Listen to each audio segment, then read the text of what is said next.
this guy out, and I said, "Oh, what's going on?" He says, "Oh, I'm thinking of dating him. Would he be a good partner?" And I went, "Hang on. What we need to know first of all is, what are you looking for in a partner? You need to know yourself first of all, what you're looking for and everything else. And then what sort of a partner you're looking for, then you can find look for the facial features that'll fit that partner. But it always comes back to yourself." In a world where communication extends far beyond words, one crucial skill can transform the way we connect and lead. Can the subtle art of facial profiling unlock deeper insights into communication and leadership? Today's guest, Alan Stevens, is a renowned international profiling and communication specialist. During his career, he's profiled politicians, celebrities, and even royalty. In our conversation, Alan unveils the secrets of facial profiling, demonstrating its impact in enhancing leadership, negotiation, and building lasting relationships. Get ready to see the world differently as we dive into the intriguing topic of facial profiling with Alan Stevens.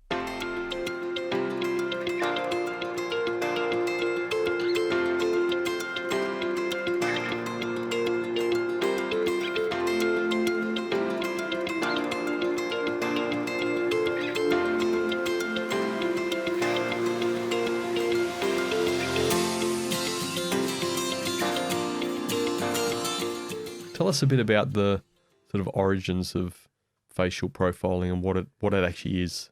Well, everybody is a profiler when they're first born.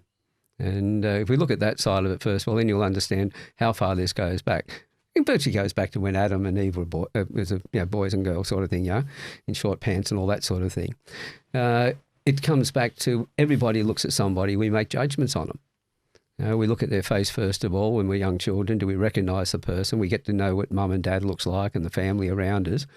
And then we always also looking at their body language and expressions to know whether they're happy or sad. Look at a baby. It's crying, it's smiling, it's laughing. It just changes so quickly because it's picking everything up. And everybody were perfect profilers when they were born. But as we get older, we're playing sports, we're going to school. We're doing all these other activities. It's like, if you've been in sports, if you're not exercising, your muscle atrophy. And that's what happens to our skills. Mm-hmm. So we understand that everybody's born as a profiler. When you go back over time, you realise that everybody was a boy or a girl, a young child. And so they all had the skills right back to the beginning of time. And so that's where it all came from. But where the actual skills started to get recognised, well, what was his name? Alexander the Great. He picked his generals by their facial appearances. Because if you have a look at it, you see somebody, look, in the movies, every actor. Could you imagine, say we looked at, what was it now, Troy, and you've got DiCaprio as a young fella playing Ulysses, or one of those, you'd go, no, it doesn't fit.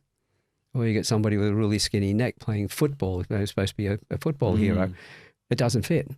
So we profile people, we categorise them. And that's always been around. So Alexander the Great and other great generals like that looked at people and went, okay, this is what their appearance is giving me, and they found pretty much that's the way they were.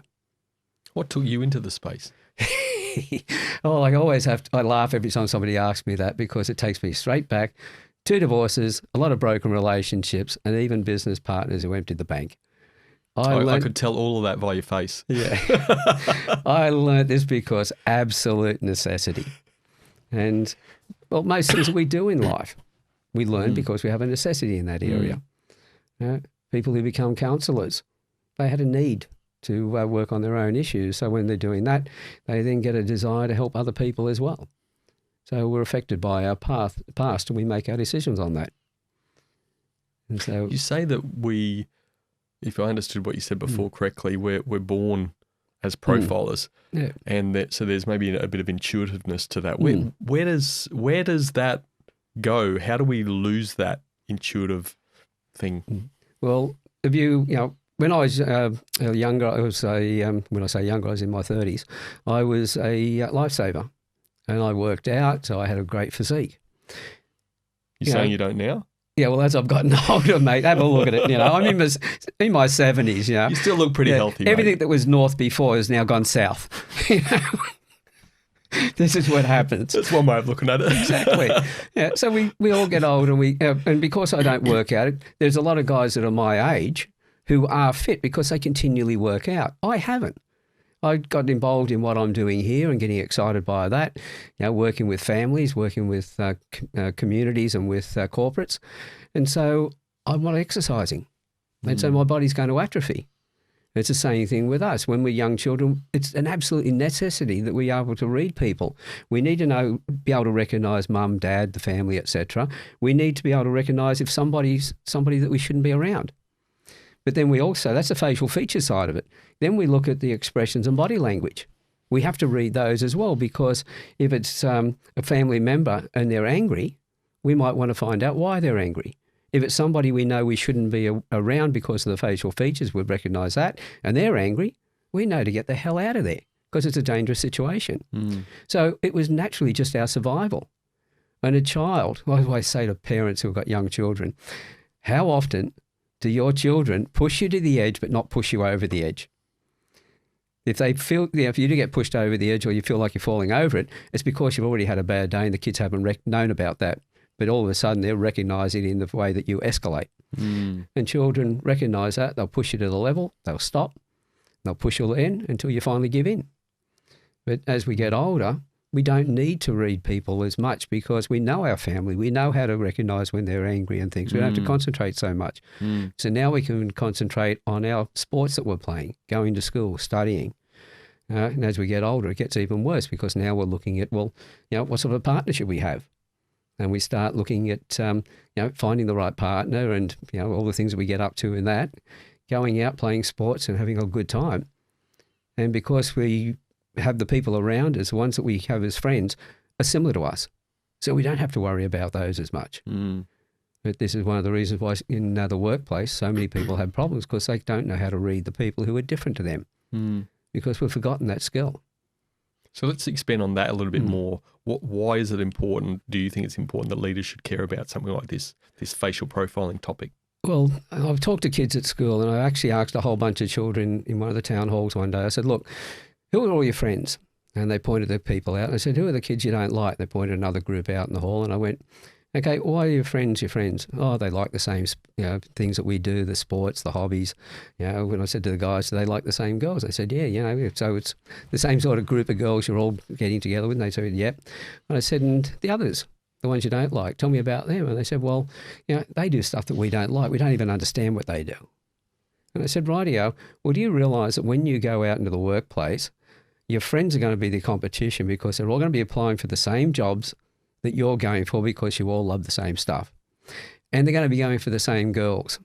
And the guys' faces just looked, and I said, remember the ones that you said you didn't like, that didn't like the same things, didn't like the same girls? You're going to be able to, the jobs you don't like doing, you can push those across the table and they're going to thank you for it. And at the same time, they're the girls that they're going after, you're not going to be interested in. So there's no competition on that side of it.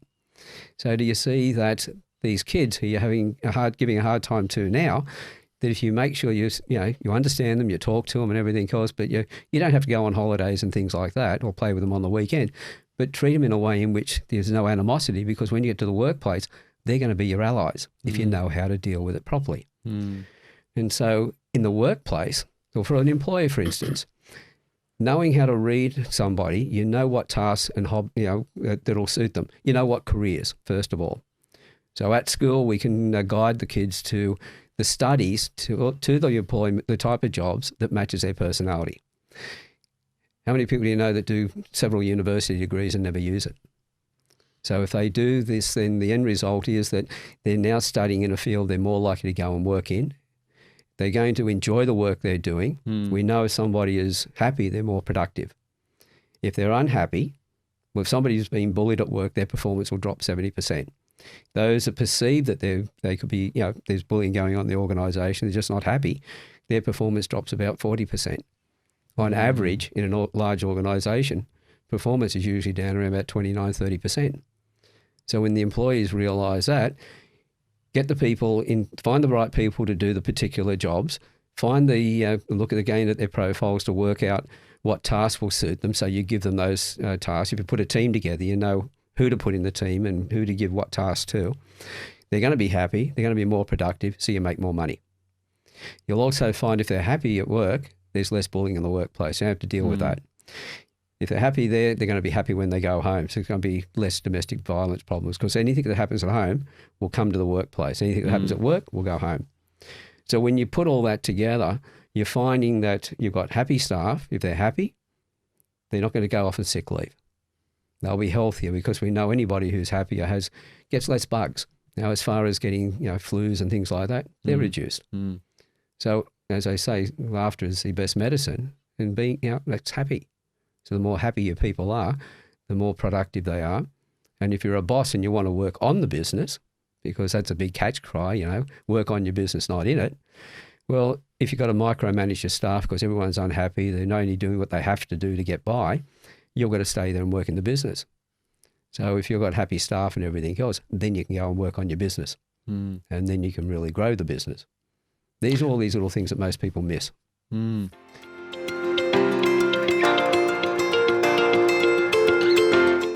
Again, it sounds pretty important potential skill to utilise. How does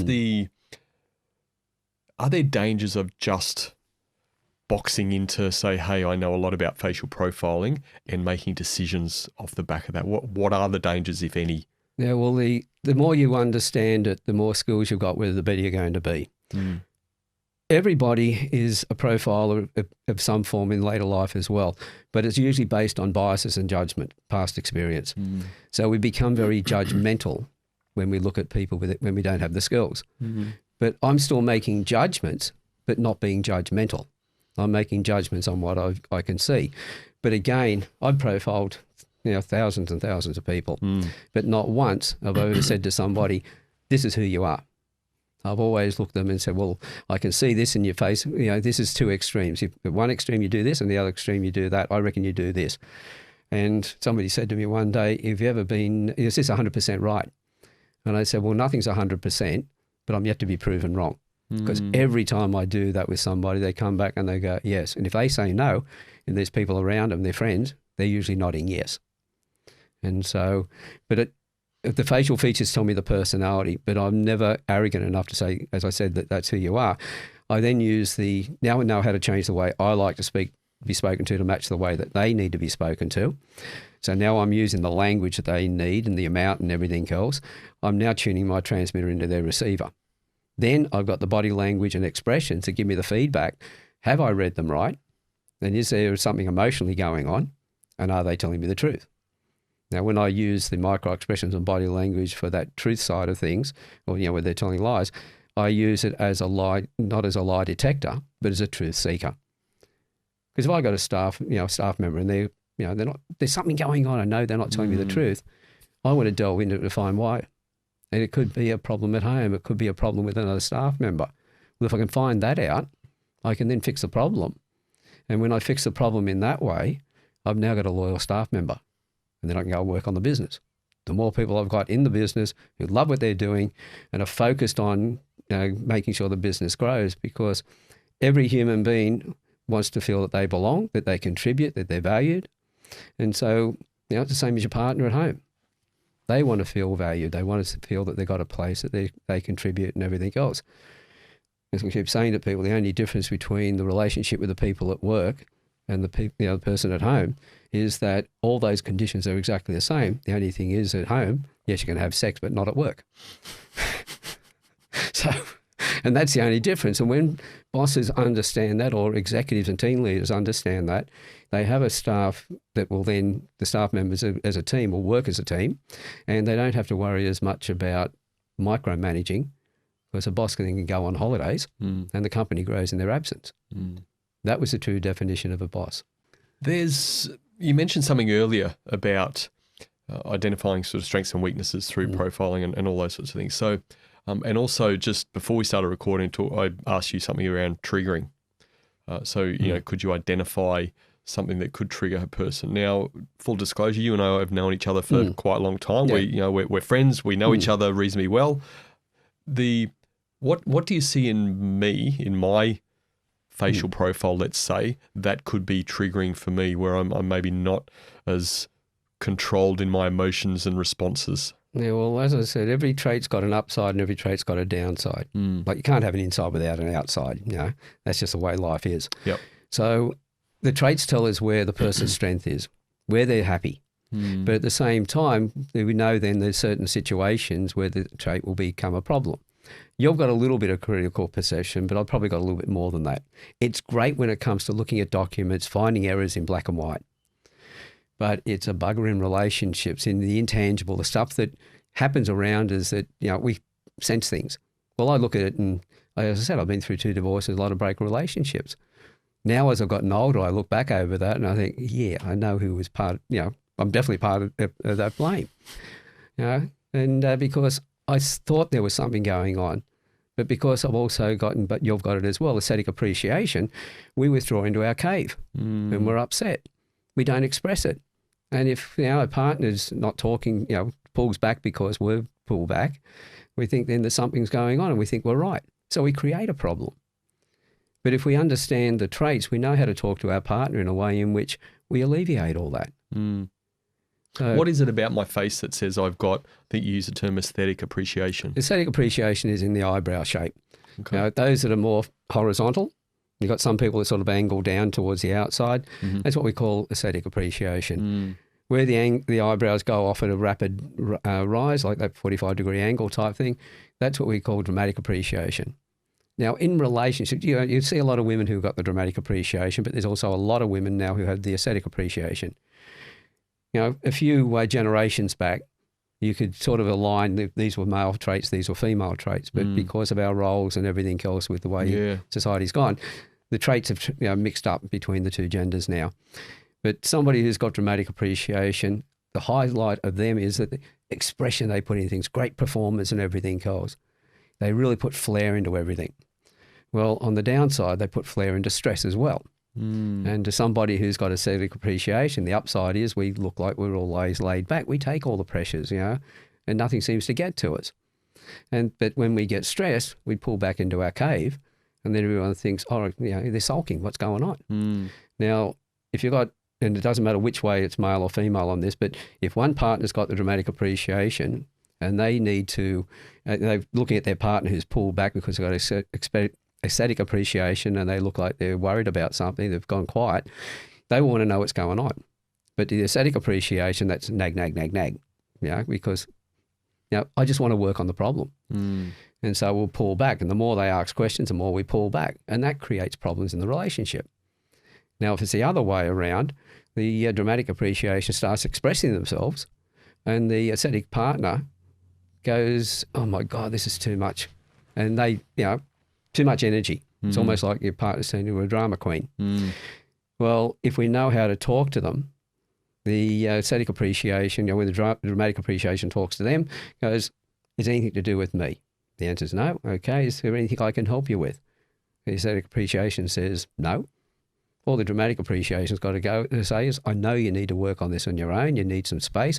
I'm going to give you the space, but come back and talk to me when you've got it sorted out so I know because I care. So now the partner knows that the first partner hasn't just turned off altogether, so not talking to me, I'm not going to worry about it anymore. But they know they've been given the space to go and fix the problem, but the partner still wants to know. So they can go back and talk to them when they're relaxed.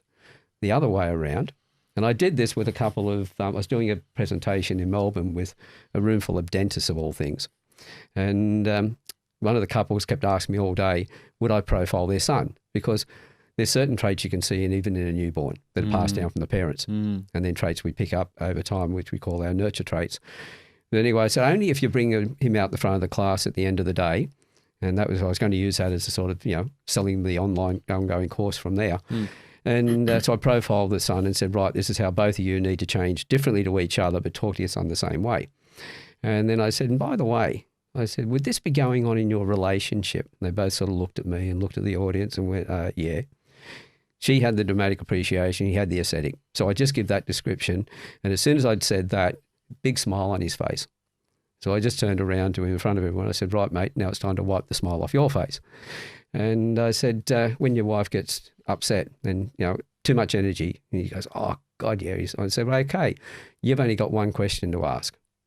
And it's very simple. And that is this something you want me to fix or do you want me to listen? And I said, and she says she wants you to fix it. Either you screwed up in the first place and she wants you to fix that, or you just have the ability to fix things. She thinks, yes, you can fix this problem. I said, do you love your wife? And he said, yes, I do. I said, so if she says, no, I just want you to listen, you know it's got nothing to do with you. Just sit there, get used to her, unwinding, because if you do that, she'll unwind a lot quicker. And the big smile on her face. And then they looked at each other with a very big glint in their eyes.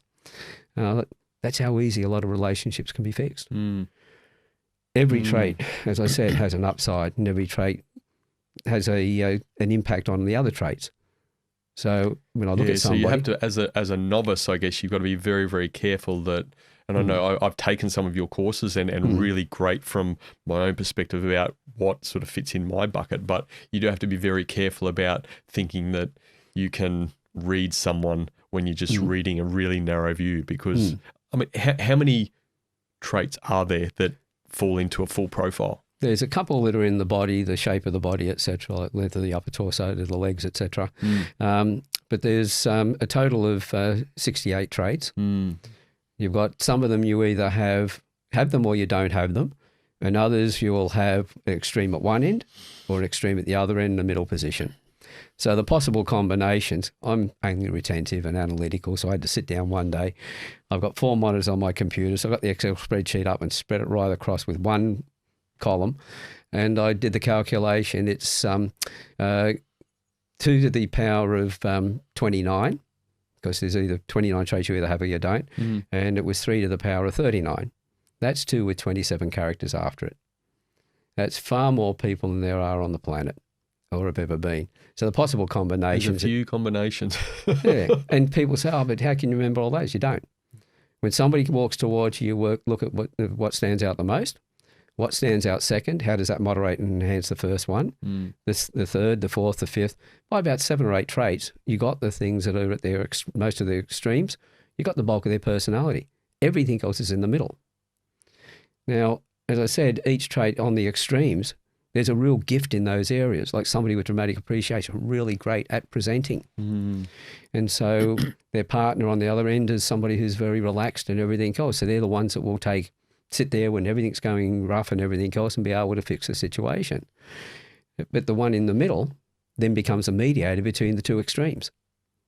So each position, and I use a sliding scale from one end to the other, about a sliding scale of 9, whereas I teach people the ABC, the two extremes in the middle position. Yep. So just using that number of combinations, as I said, there's 2 octillion possible combinations. Because I had, in retentive, I had to go and find a word for something that had 27 characters after it, and it's octillion. Octillion, is it? Wow. Okay.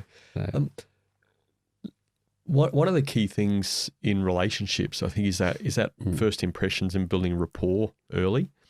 What should somebody be aware of, or what sort of helpful advice would you give around facial profiling that helps build rapport for people meeting for the first time?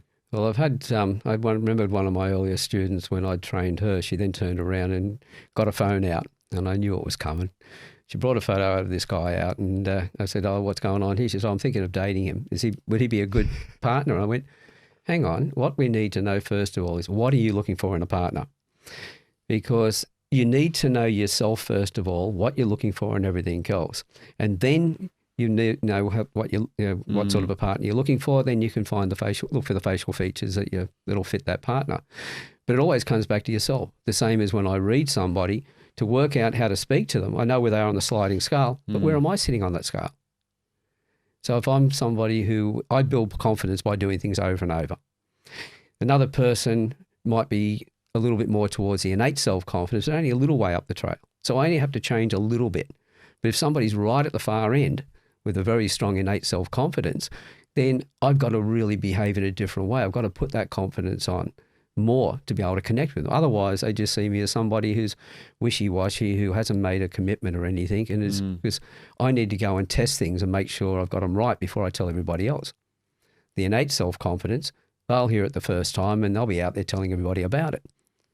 Now, depending on, and by the way, as I said, there's no right or wrong traits, because now I look at the situation I want to put somebody in, And if I've got, say, a new, we've been doing things a certain way in our organisation for a long time. All of a sudden, because of changes and everything else, we have to now look at a different way of doing things.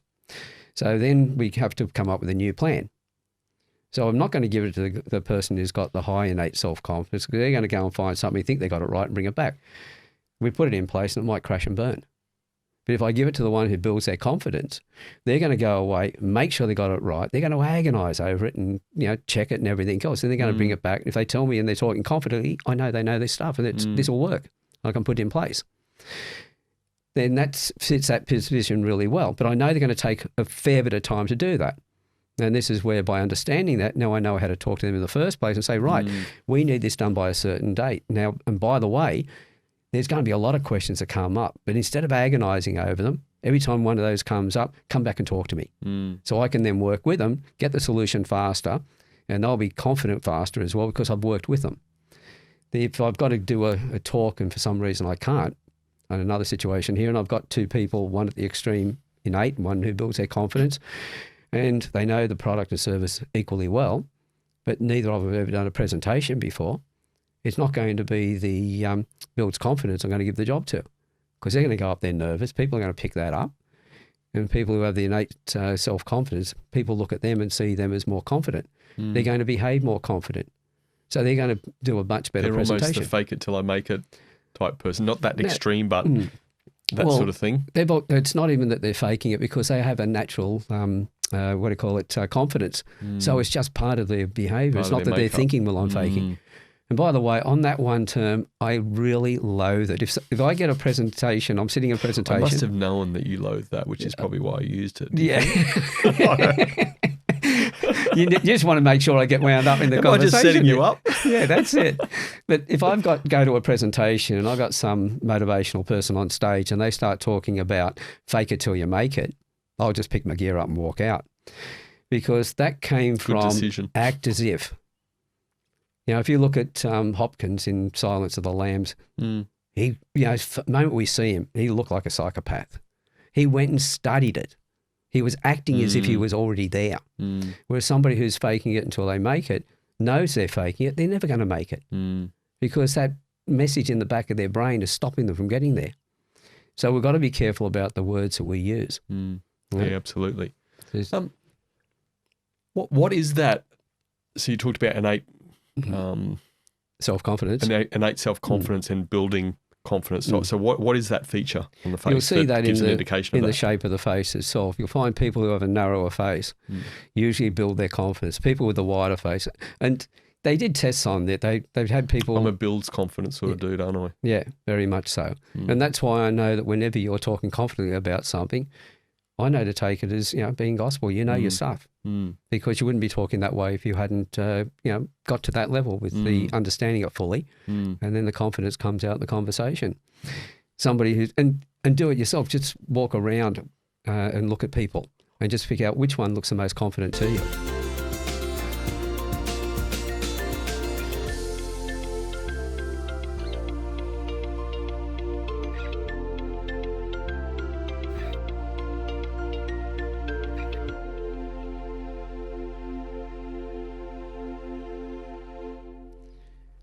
We judge everybody all the time.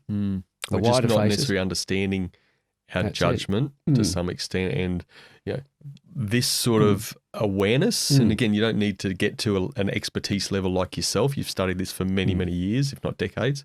But at least having some awareness can really help double down on the relationships, both professionally, personally, the meeting of people, rapport building, all of those sorts of things, and then ultimately what decisions you could work to make in order to get the best out of people. That's what you're saying. Exactly. And when it comes down to it, I always look at, okay, I've done this for a long period of time. But as I said before, I never assume anything. I always test everything. All I'm really doing, because as I said, everybody were profilers when they were younger. And think about it, if you were a sportsman and you were fit and everything else, and then you have a family and you're working and you're bringing the money in, looking after the family, of course your fitness is going to drop away. Then one day the kids are growing up and everything else, and you look down and you think, well, what was in the chest is now in the stomach. It's gone south, it's gone south. It's gone south. And you think, right, time to get fit. So what do? You go and get a personal trainer. so they can guide you to get there quicker. Because you go and do it yourself without any knowledge, it's going to take a long period of time if you get there at all. That's all I am. I'm nothing more than really a personal trainer. So when somebody brings me in, I'm getting them to understand what it was when they were children again. But I'm removing the biases, because we'll ask everybody, how often have you seen somebody that reminds you of somebody else who's done the wrong thing by you in the past? What's your natural feeling? Don't trust them. And so, and the whole thing is, people who look similar will focus on things and process information in a similar way. That's the personality. The character is what they're profiling. That's completely different. So two people who look similar will process in a similar way, the how, but what they're processing will be different depending on their character. So one could be a saint, one could be a sinner. And so when we see somebody who looks like somebody else and we've judged them and go, no, I don't trust them, we're creating a self-fulfilling prophecy, because they will recognize that, they will pull back, they won't trust us. And we go, see, we were right. Well, we created the situation. This is where I come in and I go, okay, now let's look at this, and you'll be able to realize whether, okay, is that your bias? Or is it that you've actually intuitively picked up something? Yep. And I say to people, how often you heard somebody speaking, everything sounds fine, but you had that gut feeling something was wrong. You know, communications, 100% of communications are made up of the words, the tone of voice, the body language. They say the words, the actual words themselves, not the tonality or anything like that, but the words themselves are worth 7%. When you, in communication, by the way, that 7% is equally important in the communication, because without it, you don't have communication. But most of the information is in the non-verbals. So if you take that in, you say that person looks, there's something going on here, that the words don't correlate with what you're seeing, you'll always go with what you're seeing and you won't trust them. So there's all of these issues that come into it when you're profiling people. Let's take a slightly different tact. I'm just going to bring up an image of Adolf Hitler on my phone. Is it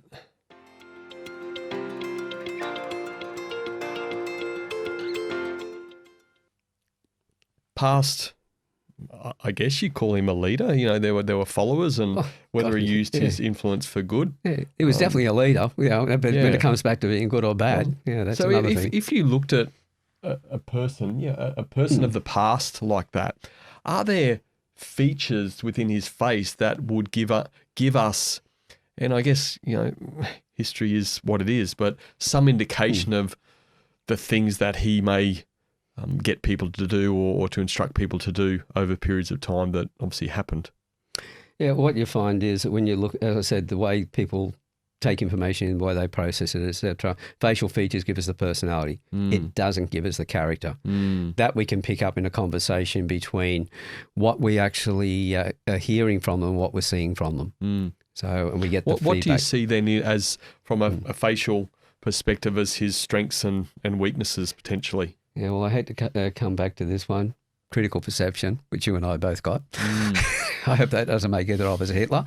But does that come back to the what we, again, I guess, character, how we choose to use these talents? That's it. If they are talents. Yeah, we can get triggered emotionally, but not take it out on people. It comes back to other issues, which comes back to the neuroscience and other things like that. And that's some of the research we're doing at the moment, the correlation between the facial features, also the handprints, and also the neuroscience. Because I've got a friend in Switzerland I'm doing some research with. He's absolutely brilliant with the palm prints. It's not around astrology and that sort of stuff, but he's picked the character up in the hands. He's shown me the face of all the hands that go with the hands, and the correlation is incredible. Yeah, so we're doing some work into that area, but the one of the things is that, you know, as far as automatic giving, he has not got much of that at all. It's all about, you know, more about himself.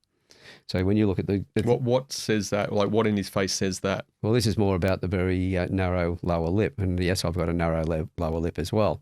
So I think before I give. Is that why you got a beard? You're trying to hide it? It's hiding a lot of features, I can tell you. Yeah. If I can grow out the rest of the place, I'll be able to get rid of the wrinkles as well. But yeah, there's so much asymmetry in his face. That's the whole thing. Where you've got asymmetry, you've got mood swings. And so that's the thing. If you've got a lot of mood swings, then the character comes across as being, or the person comes across as being unstable. And that's what he was found to be. But then a lot of what happened to him was the impact it had on the neuroscience, his emotions and how they were affected then with critical perception. Yes, if you're in a situation where you think that everyone's against you, that will compound really fast. And that will then come out in your behaviours. So, and also the shape of the base of the nose, sceptical, questioning everything as well, never taking anything on face value. That's interesting. How do you, talking skepticism, how do you approach people who are skeptic around a topic like this? Well, I usually find that when I see somebody who's got that skeptical trait, in the way in which I present it to them, they usually come back and go, okay, they become my best advocates. When I meet a skeptic to start with, I say, look, and they say, I'm sorry, I'm a skeptic. And I go, well, first of all, are you a skeptic with an open mind or a closed mind? They say, what do you mean? Are you looking to put things down, or are you asking questions to understand? If you're there to ask questions to understand, I'll talk to you all day. No problems. But the moment that you just do this to put it down, I'm not going to waste my time with you because that's to your own detriment. You know, because I learned a long time ago, the most important thing I'll ever learn is the next thing I learn after I think I know everything. I'm always learning. I also go by another Arabic saying, which is, trust everybody, but lock up your camels at night. So when you put those two together, I trust everybody, I listen to everybody, but then I analyse it and go, does this really fit me? Does it fit the situation? How true is this for me? It might be true for somebody else, but doesn't necessarily mean it's true for me. So I'm looking to see whether it is. But to do that, I've got to listen to everything first. I've got to look for what don't I know? And let's face it, the more I've learned, probably yourself, the more we've learned in life, the more we realise we don't know because there's so much more out there. We are, always learning. And so once you understand that, and then you realise you're moving forward, for those people who, their confidence levels are down, their self-esteem is down, they don't want to feel that they don't know everything. And so they actually hold themselves back. The best thing that I ever found in my life was to embrace the wrong things I was doing, or I thought things weren't right, and where I thought there were failings, because by understanding those more effectively, I was able to move forward. Is there something that's regularly misunderstood around facial profiling? Yeah, well, you've got reading faces, you've got face reading. Now, reading faces, all the psychologists will think of micro-expressions, body language, etc. But then you have the face reading. Then you get them thinking phrenology, and this is woo-woo, this is mind reading, etc. It's like when I come out on stage, I always walk out on stage and I say to everybody, I did it this morning at a meeting. Phrenology's the crane. Yeah, it's the bumps on the head. That's right. And that was character. And any of the psychologists or any all these academics, bumps I've got in my head, have I got a bumpy character? Yeah, well, the whole thing is, if you had a situation where you had a knock on the head, you got an extra bump, doesn't change your character. It might change your moods, depending on how you got the bump, but it doesn't change your character. Phrenology was something that was brought out by a doctor to start with, was then finally proven to be wrong, and anybody can be a serial killer. Anybody can be a criminal. It's a matter of choice. And the neuroscience that goes with it.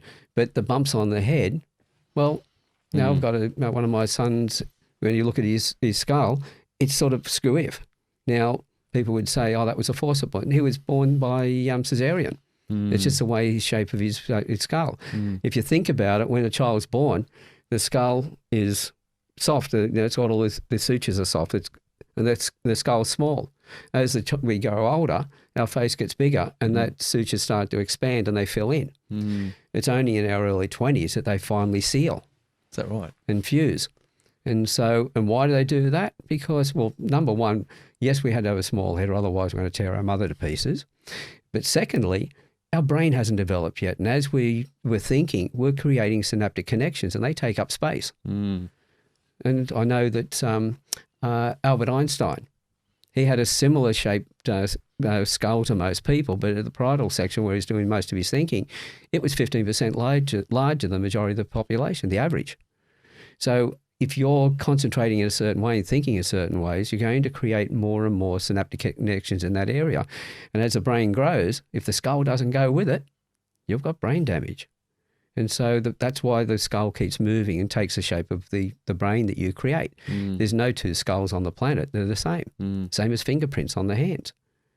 And so when you understand that size of it, you realize that the synaptic connections that we develop over time, they virtually come to our, linked to our nurture traits.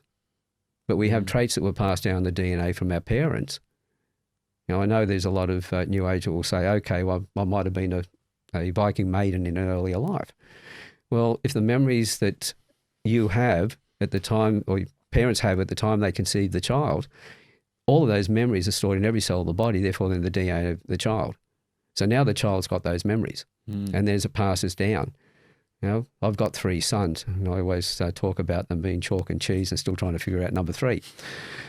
And most parents will say, it's like one of the guys the other day said they came out of the same factory with the same production manager, but they're all completely different products. They think differently, they behave differently.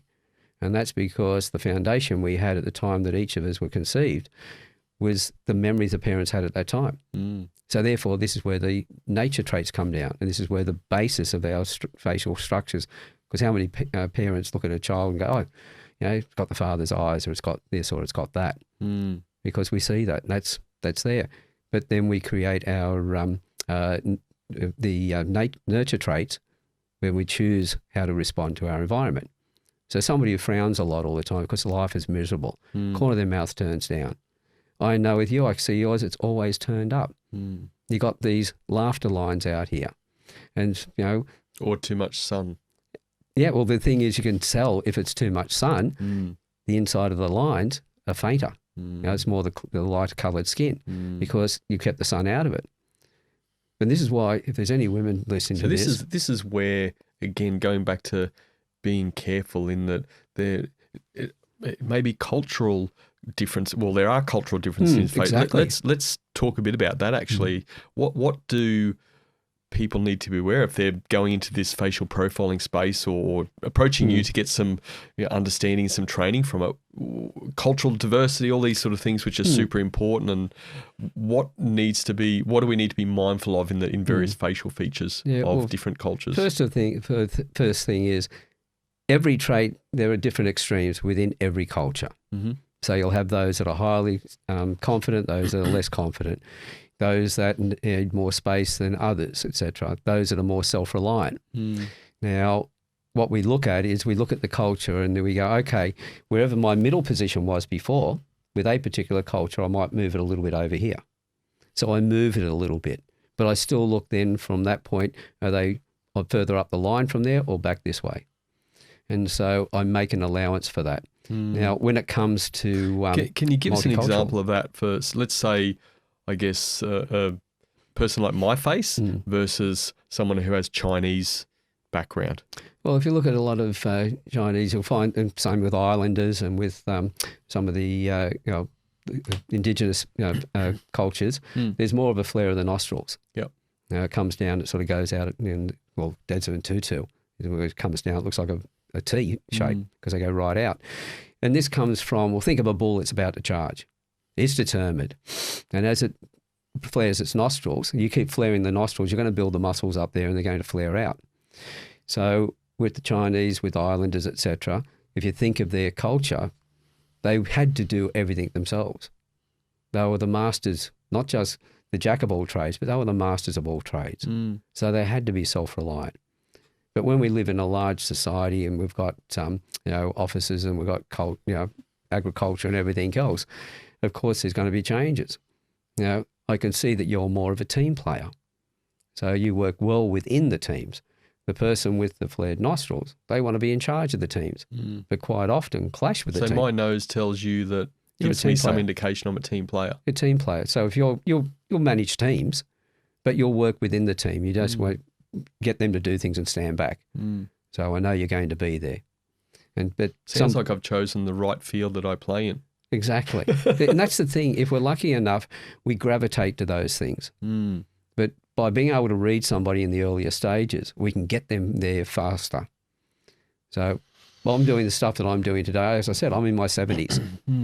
And because of that, for the first 50 years of my life, that was a mess. Broken relationships, always trying to build relationships and got nowhere near it all. Later on in life, I started focusing on understanding people more. And when I started understanding them, I then started, the focus was deep on them. And so I wasn't worried about me anymore. I was thinking more about them. And so I naturally changed in that period of time. And now, well, I've got relationships all over the place. When I had my birthday in the middle of COVID, when I was 68, that was celebrated on 7 continents.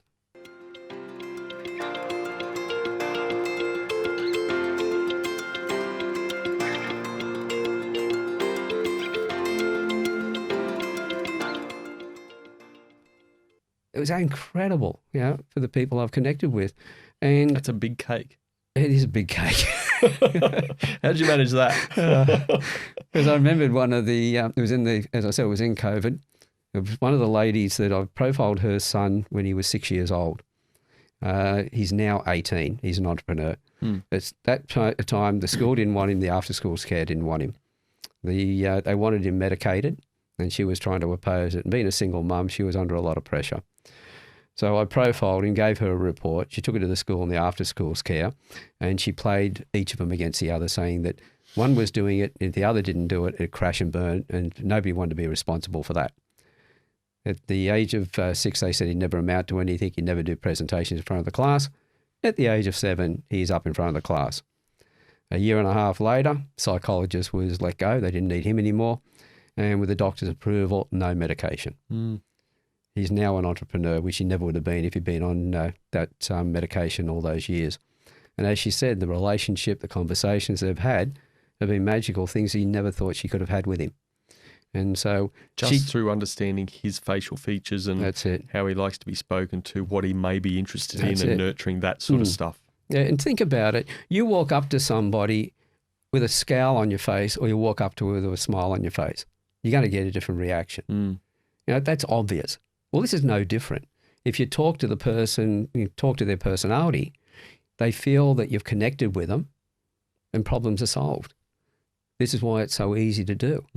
As I said, I've got a couple of guys who are still doing testimonial videos. They did one the other week, and I've been putting them out a couple of months ago. And I'm putting them out in small segments of less than 60 seconds. And the life that changed their lives, not only with their children, but also with their partners and also with the people around them. It impacts everywhere. And when you've got people say, but this stuff doesn't work, and I go, well, go and talk to the people who I've worked with. I don't have to say anything. They just stick up for me straight away. But so that mother came around in the middle on my birthday. She's standing at the front door. She's got a mask on. She's baked a cake herself because she couldn't find one anywhere. So she baked the big cake. Yeah, she baked a big cake. It was too big for me to eat, I can tell you. It was funny because she also brought me a birthday present, which was a roll of toilet paper, because that was a shortage at the time. But this is the laughter and fun that we have and the connections that we've got. They've only come about because of being able to read people and connect with them. These are all members of, I created the Campfire Project, and that was a place where people could open up and tell their stories. For people to open up and tell their stories, they've got to feel safe. Absolutely. And I can do that instantaneously with them. And that's what's worked really well. And we'll link all this stuff in the show note, because you mentioned a few things. I'm sure people would be very interested in having a look at some of that stuff. Joe Rogan, the biggest podcaster in the world. What does his face say to you? Okay. Well, first of all, the thing that stands out, as soon as you see him, I can tell you straight away, he's somebody who just likes the best way to do it. Give me the best way to do it and get the hell out of the way and let me get it done. He's got he's got a bit of the critical perception as well, so he's not going to take any crap from anybody. They present something to him, it better be presented right. He's tenacious, gets his teeth into something, he's not going to let it go. But the squareness of the jaw also shows me somebody who I call pugnacious, which means like to debate, like to wind people up and have a bit of fun with it. It sounds like his podcast to a T. Yeah, all of those things you mentioned. Yeah, well, and one thing he has got as well is mechanical appreciation. So he's great at organising people and events. So he'd be very great at organising his podcast and everything else, and have it structured in a way in which the person he talks to, he can steer them exactly where he wants them to go, depending on whatever his motive is for that interview. So, he'd be wow. he'd be full on in an interview. But he's also he's analysing everything as well. He's going to make sure he's got all the information before he makes a decision. But once he's made it, as I said before, the physical motive, just give me the best way to do it and get out of the way and get it done. So he's coming through as a powerhouse. But he has a little bit of the builds confidence, which means that his confidence when he's talking, he's covered everything. So don't challenge him because you'll have your time cut out. That's so fascinating. When is it dangerous to use this stuff? Is there a time that it's dangerous to use this stuff? I would say to anybody who wants to manipulate people, it's dangerous. If you use it to the create... intent of the use is important. That's the main thing. See, if you're using this to create better relationships... See, I've had people that I've clashed with, and the end result is, by talking to them the right way, they've turned around and they've become great allies. And some of them have paid me a lot of money then to be trained, because I won't fight with anybody. See, when I'm in a conversation with people, I'm not listening to them to respond. I'm listening to them to understand. Now, I interviewed people from all different walks of life, all genders, cultures, religions. And when they start talking, I'm listening to find that common thread so I can understand them. And then in that conversation, I can then deal with any differences that there are. And in that, if they've done something, in the past, that, horrific or things like that, I can understand why they did it. I don't condone it, but I can still have a conversation with them. And something that's past, instead of then, giving them a hard time into that, guiding them in a way in which they can then move forward and become more of a benefit to people. So, and to themselves. So it's the intent always in which you apply it.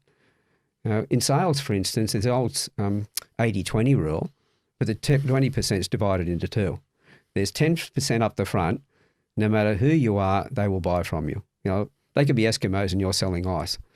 The personality, the connections are so strong that they just like you and they'll buy anything from you. There's 10% out on the far end that will never buy anything off you. The people where you make your money is the 80% in between, and that's on a sliding scale, because you've got the ones who are, really love you at the front, then they're a little bit less, and further less down to go down the line. But having these skills means you can get further down that 80%, to the point that you can get to virtually all of the 80%. So with the 10% up front, you've got 90% of those people.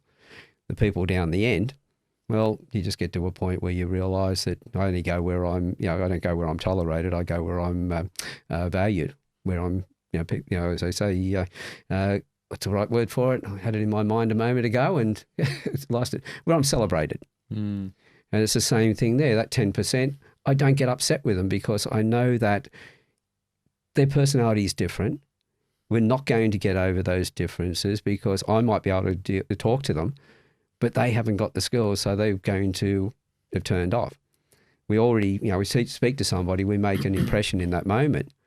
And quite often for a lot of people, that's the impression that stays with them forever because they can't get over it. Whereas I can look at somebody and go, well, that's the impression I got first up, but this is what I'm seeing. And because I can listen to understand, I can find the value that everybody's got. Even sociopaths or psychopaths have a value. If you're going to go to war, you don't want somebody who's worried about people and everything else really leading you, because they're going to worry so much about losing people, they'll lose most of them. But if you've got a psychopath running the organisation, they just want to get the job done, and they'll get it done with the least number of people copying it. So everybody has a place. So you just work out where that place is. So it's the same thing with the facial features. What jobs will suit this person? What tasks should I give them to do it? And how should I then put them in? How do I structure the team? Who do I put in charge? How do I teach the person who's in charge to how to talk to those people? You do this, you've got a control over your organisation where you can go and walk away from it. As they say that if you want, if you take care of your employees, they'll take care of your business. Richard Branson, a lot of other people have said it before him, that your customers don't come first. your staff come first. And what people don't realise is when you put your staff first, you're actually putting your customers first, because your staff are the ones who are dealing with the customers. And so if your staff are happy, they impact on the customers who are also happy. And, ask anybody who sticks with a firm and they go, oh, yeah, all the people I deal with, they're great. They're not just saying the boss is great and everybody else is an arsehole. They're saying, no, everybody's great. And so they'll stick with it. So when you do that, then as a boss, now you've got people looking after the organisation for you. You go off on holidays. Or you can spend more time building your business to bring more people in. See, everything's connected. This is the thing, that we're not isolated beings. And the more that we understand the other person and understand their differences, we don't have to accept the differences, but we can understand them, we can have better relationships and everything's more productive. This show's all about creating confident leaders, and we focus through experiences like people like yourself and their aspects and their skill sets they've developed in life. If we look at a key thing about any of us, we touched on learning, like it's that self-awareness about ourselves and learning about ourselves. How does this facial profiling support that? Yeah, well, as I said, how should it be used to support that? As I said, upside and downside of the traits. If you understand the downside of your traits, then you have dominion over them. If you don't understand them, they've got dominion over you. As I said, critical perception, in my case, seeing issues and things were wrong and then believing it was other people's problems. Once I realised that trait was mine and therefore that was having an impact on my relationships, I could control that. I go, if something happens, I go, oh, is that really happening, or is this just my trait starting to get, raise its ugly head? And when I talk about the traits as well, very fine hair, you'll find those people are very emotional, very sensitive. They pick up everybody else's emotions. Great skill to have as a counsellor or a clergy member and things like that, where you're dealing with people. And when I'm talking to people, I train people on that. I show them I pull my hair and show them, it's baby fine. It's that fine. So I said, and I talk about the old, there was a fairy tale where they had this young girl, they'd found her, they didn't know if she was the princess or not, so they tested by putting a pea on the ground, a little hardened pea, like a little pebble, put a mattress over the top of it, and when she slept on it, she could feel it, she was therefore more gentle and everything else, and therefore more likely to be the princess and not just a commoner. And they put more mattresses on because she kept on feeling them.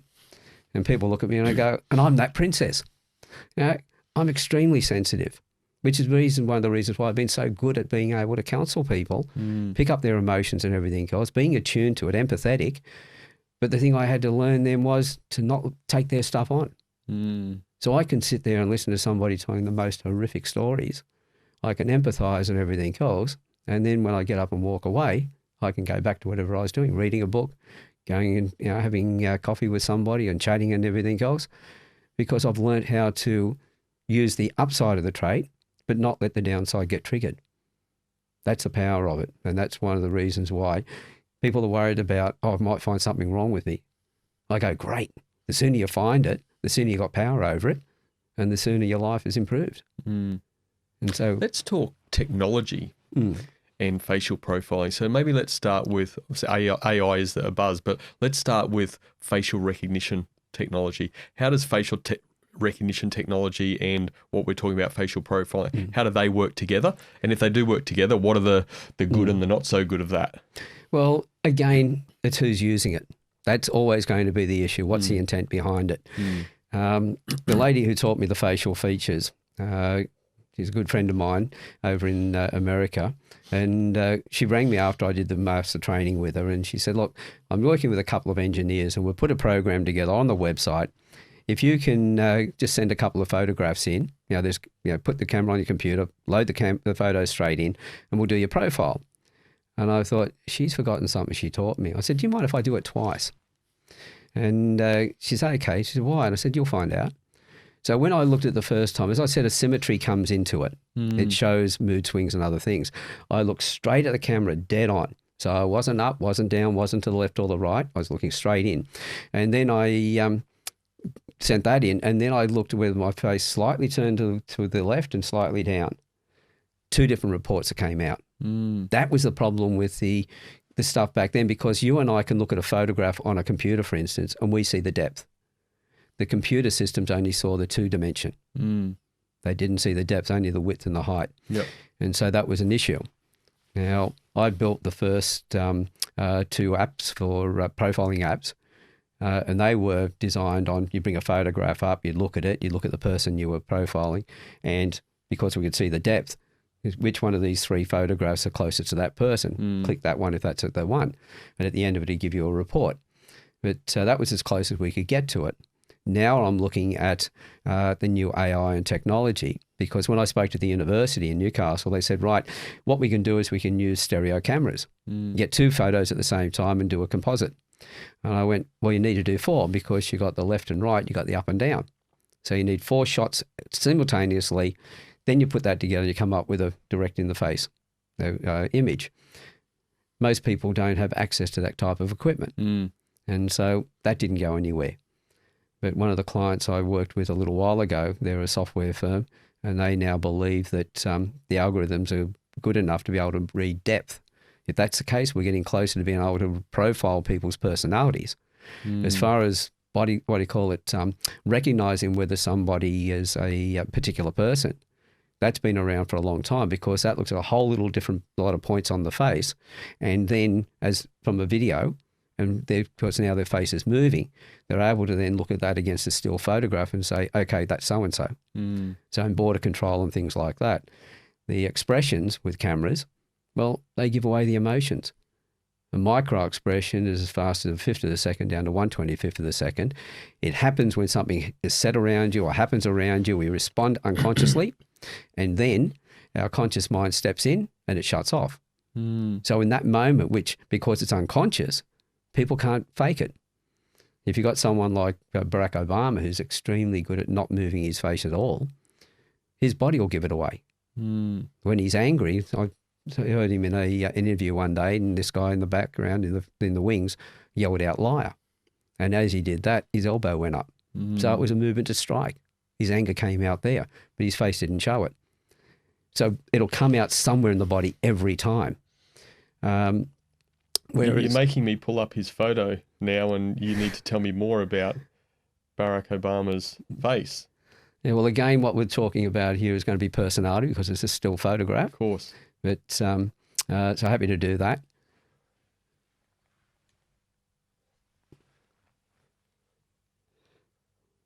He's definitely not because of the angle, it comes down more to a point. These are the people who will tell you no to your face. If they don't want to do it, they're going to tell you no straight away. Automatic resistance to it. Somebody who's, like Brad Pitt, more of a curved, rounder face, they may say yes and then later on just not do it. Whereas, you may not like it when the person says to your face, no, I'm not going to do it. But I take that as honesty. And if that's the case, then you can work around it at that point. There's no use having somebody appease you and say, yes, I'll do that, and then not do it, especially if it's something you need done. But again, he's got the critical perception as well. But with the ears that stick out, a little bit like mine, but they're all out, it's all about being in control. Very much focused on what he's doing. But he's got the self-reliance. I guess becoming president's a decent role with control. Exactly. Well, what's his name? Tony Abbott. He was super in control. And if you ever saw him in Tarrant Count, when he was the opposition leader at the time, there was, I think, the Prime Minister had gone to Tarrant Count. It was a real the war and everything else.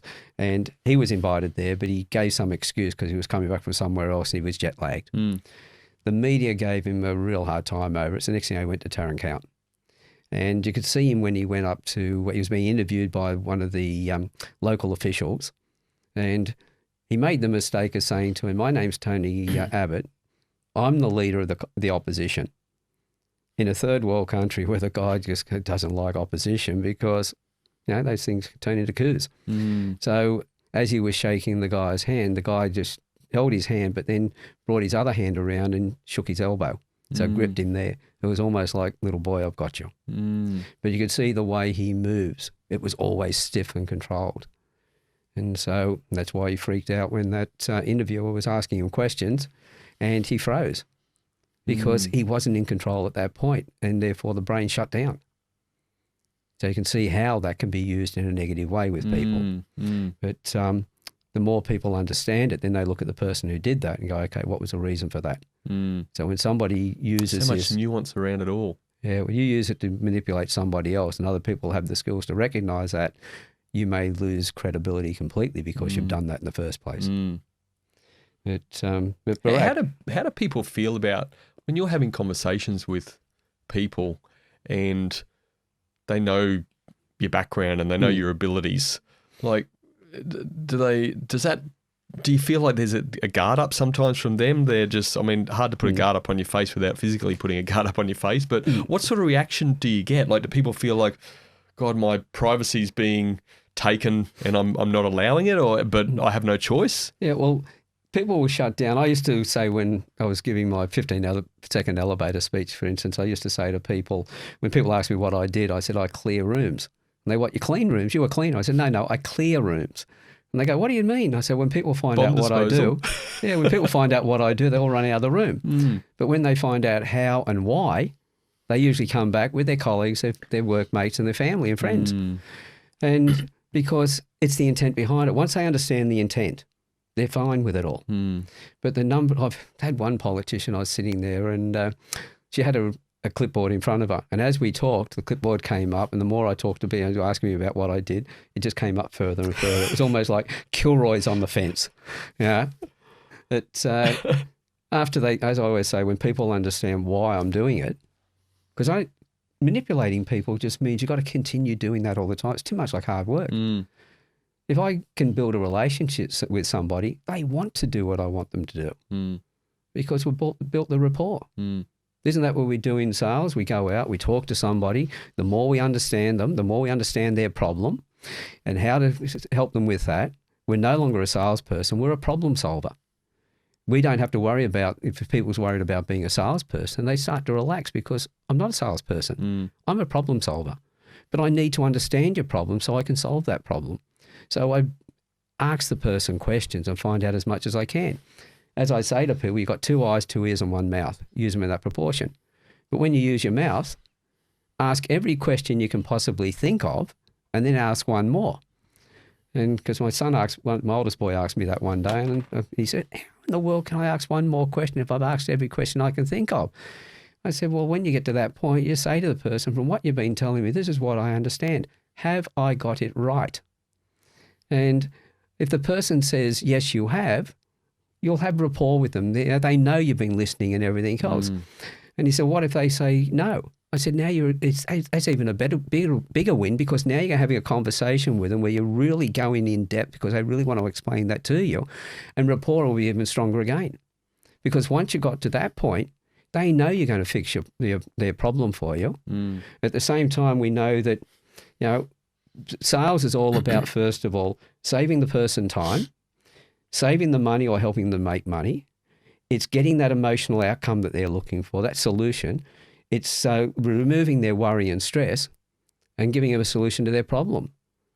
Once you put that together, people will buy from you because you're giving greater value.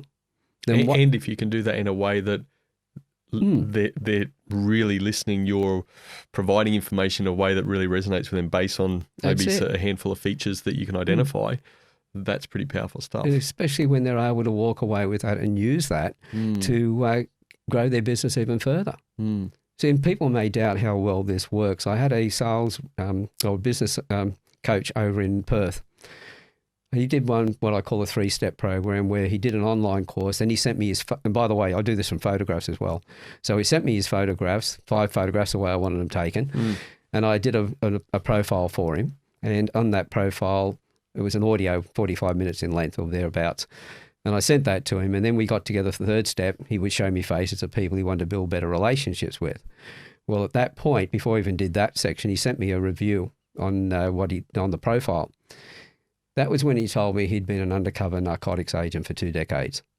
And in that time, he'd used skills that he believed were 85 to 95% accurate. As he said, if they weren't, he wouldn't be alive today. But the fact that I could take 5 photographs, give him an audio report that was 45 minutes in length, that not only matched but nuanced everything it took him 2 decades to learn. That's the sort of feedback that I get from this stuff. But in that, it was always, how do I build this relationship? How do I help that person then learn from that?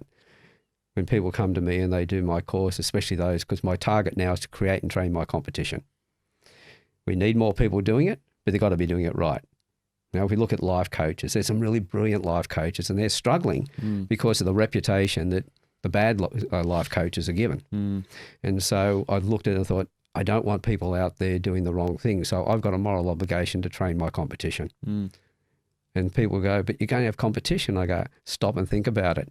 I've got to turn them into strategic alliances as I'm coaching them, simply because I've got online materials that they can use as affiliate partners, which means as I'm getting older and that I can do less running around, less presentations. They're out there doing it, and I can sit at home and just create more and more stuff that they can use. Will the skills that you have and developed over a period of time, will artificial intelligence, facial recognition, maybe even combining those two, make what you do redundant? Not necessarily. Well, it will enhance it, I think, because you've still got to be able to do it yourself.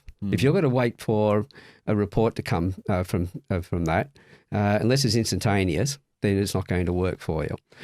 You know, if you look at the lie detection, AI is going to make it pretty instantaneous. Well, theoretically. Yeah, it'll do it quick, but then you've got to read it. Now, you're talking to somebody, you've got to get that from that before you can react. If I can see someone's photograph, I've got their personality before I even go and see them. I've got my presentation worked out.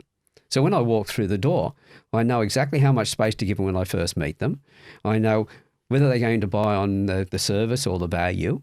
I know how much information they're going to need. Are they somebody who just wants the overview? Are they somebody who's going to analyse it? Are they going to be somebody who's going to have mental motive as opposed to physical motive? Physical motive, I just want to give me the best way and get me out of the way and let me get it done. Or somebody who wants to look at all the possibilities. That's what I call mental motive. They focus on the thought side of things and they go, okay, what are all the options here? And then they want to work out the best one for themselves. And by the way, if you had somebody with physical motive and mental motive, two people in the same team, they'd work well. You would always give the mental motive to go away and look at all the different possibilities, work out which is the best, give it to the physical motive, and they just get the job done. But you turn it around the other way, the physical motive's not going to get there because it's going to get stressed out with it. When you give it to the mental motive, they're going to be saying, is this the best way to do it? And they want to go back over it again. So you can see no right or wrong traits. But when you put them together, the different people, when we've got all those differences, we've now got teams. What's the indication of in the face around physical versus mental? Well, physical, motive? You've got someone who's got this larger, lower face compared to the overall length. And the overall length, by the way, is you can see where the glare point from the lights, there's a bit of a turn on the forehead. That's the top of my forehead. The chin is the base. And then you look at how long is this section in between from underneath the nose to there. If you look at, say, Jeremy Clarkson from Top Gear, half of his face is under his nose. You know, rushes into everything. You know, always quick to do things. He's also loves fast cars. Oh yeah, and you know, he's got all the traits that compound each other. Yep. He's an objective thinker, which is a great trait for a rally driver or a racing car driver to have. He's also got the risk taker trait, and that's why he does so many stupid things, not just for the team.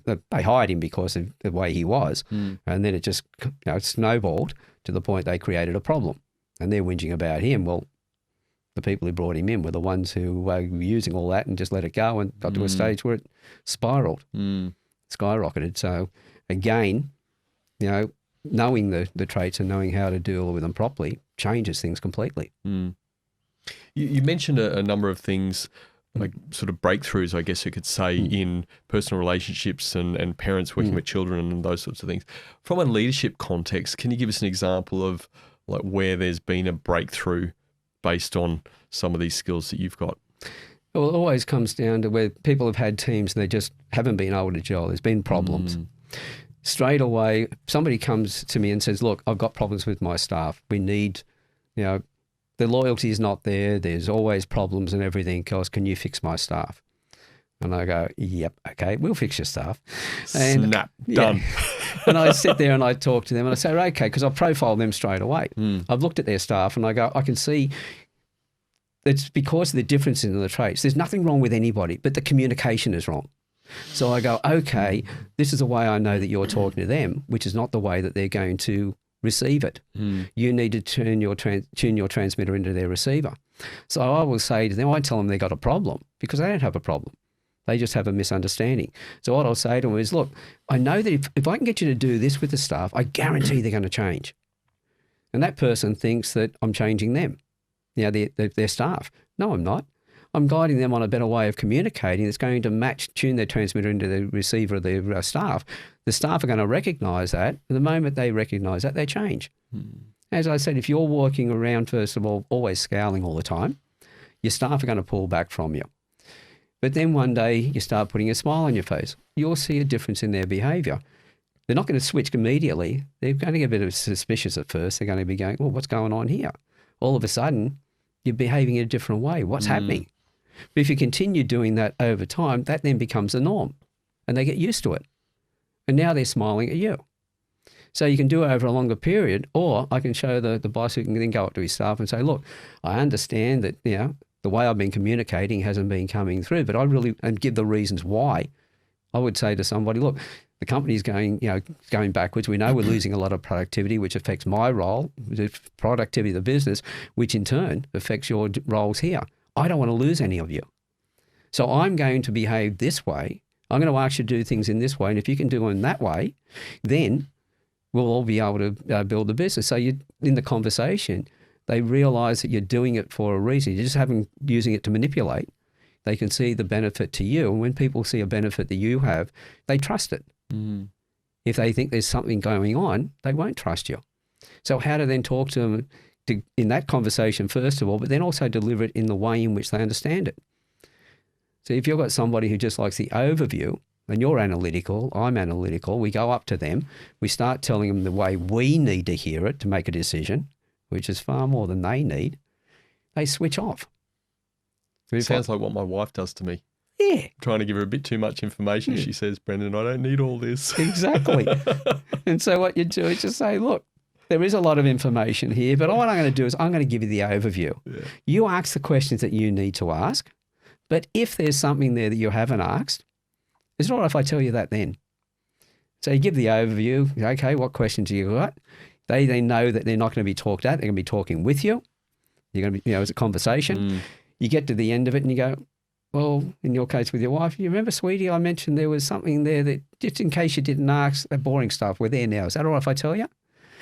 Well, they know you're not going to be, bashing them with so much information. It's been a conversation, and for you to just say, well, this is something you need to know, that's not an issue. And generally when I say that to people, you like the smile on their face, they're nodding. And usually if I get to that point, I say, it's really the prepping of the situation, using tools like this to be able to set the expectation for them. Yeah. And the way to set the expectation really well is by being able to read them and deliver it in that way. And as I said before, if you've got the aesthetic and dramatic appreciation, how to set that up so the person knows that you care, but you're going to give them space if they're aesthetic.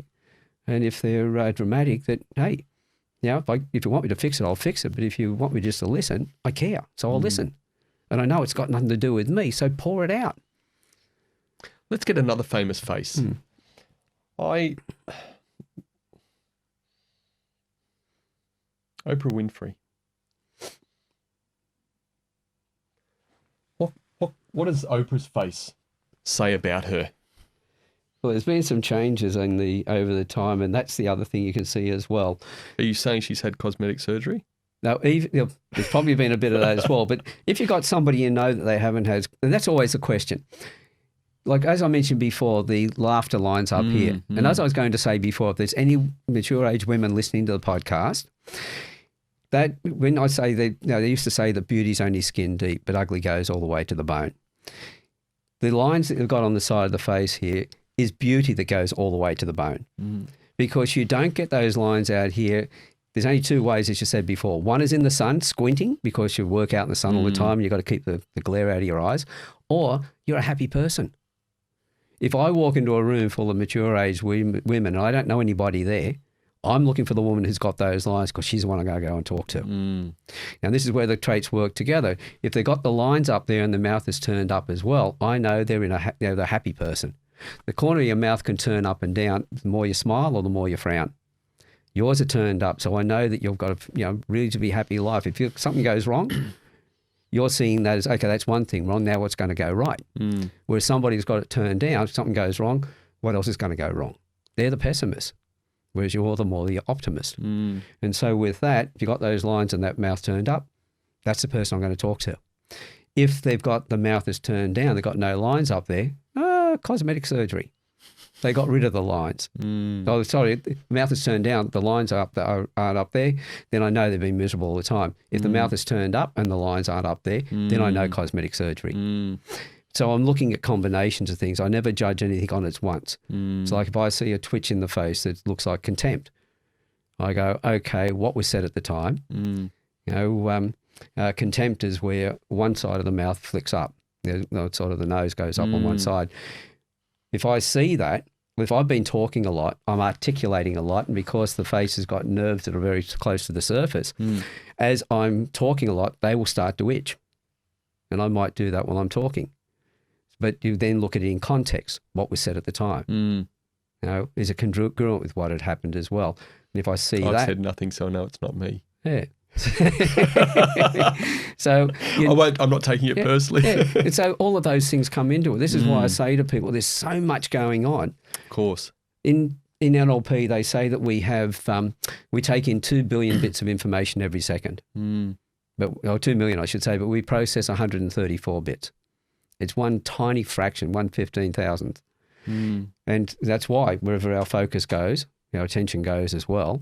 And that's why, as I said before, we focus on sports and things like that. We're not going to focus on reading people because we're too busy enjoying it over here. And the muscle atrophies. So, all right, tell us about Oprah. Okay.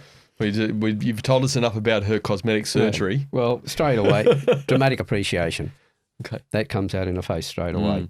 Yes, the natural self-reliance and everything else, but there's also those high cheekbones. It was all about travel. Adventurous. Willing to try new things. We know a lot of her past and what she went through and everything else, so we can see how that affects in the emotions and stuff. And we can see then how that would have changed her facial features if you take cosmetic surgery out of the scenario altogether.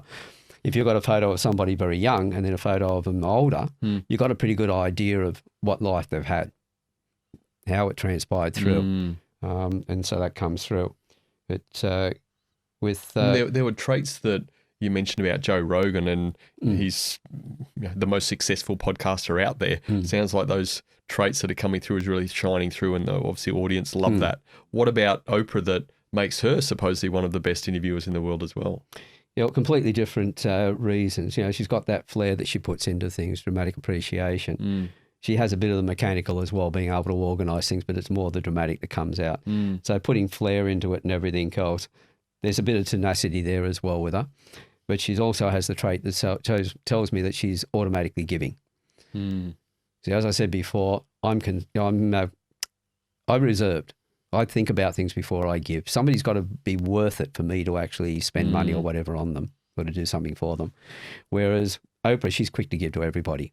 That's going to endear her to people. She used to give a lot in her when she had the talk show, didn't she? They'd have surprise giveaways and stuff. Yeah, and all the giveaways that were given were exciting gifts as well. That was her adventurous side coming out. So while she's giving, she's receiving big time. But she's got that rounded forehead as well. Some people are very square.